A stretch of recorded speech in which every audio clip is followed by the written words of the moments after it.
Hello বন্ধুরা, তোমরা সবাই কেমন আছো? আজকে আমি চলে এসেছি আমার বাবাই সোনার আরেকটা ভিডিও নিয়ে। এটা ওর মামা বাড়ির ভিডিও। ও দাদু ভাইয়ের সাথে মস্তি করছে।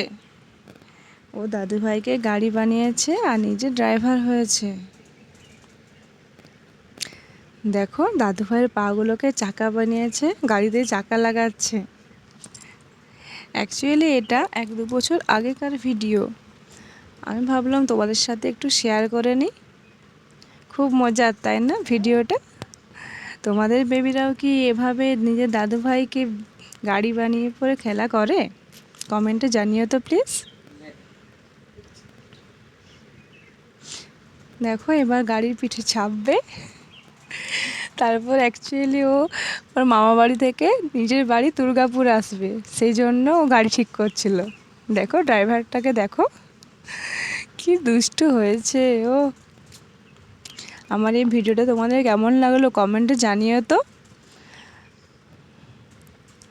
আর আমার চ্যানেলটা একটু প্লিজ সাবস্ক্রাইব করে দিও যদি ভিডিওটা ভালো লাগে তো। আর এই রকম ভিডিও আমি আরও পোস্ট করার চেষ্টা করব। জানো তো, ও এবার মামা বাড়ি বেশি যেতে পারেনি। ও ছোট একটা ভাই হয়েছে তো, সেই জন্য বেশি টাইম দিতে পারেনি মামা বাড়িতে। তো ওর একটু মন খারাপ ছিল। কি করব, কিছু করার তো নেই, পড়াশোনাও আছে, স্কুলে ভর্তি হয়েছে। পুরোনো ভিডিওগুলো দেখে দেখে একটু স্মৃতিগুলোকে ঝালিয়ে নিচ্ছি। ওকেও দেখিয়েছি ভিডিওটা। ও তো বলছে, মা আমি এরকম দুষ্টুমি করেছি। ভিডিওটা যদি ভালো লাগে লাইক, কমেন্ট এবং আমার চ্যানেলটা সাবস্ক্রাইব করে দিও। Thank you.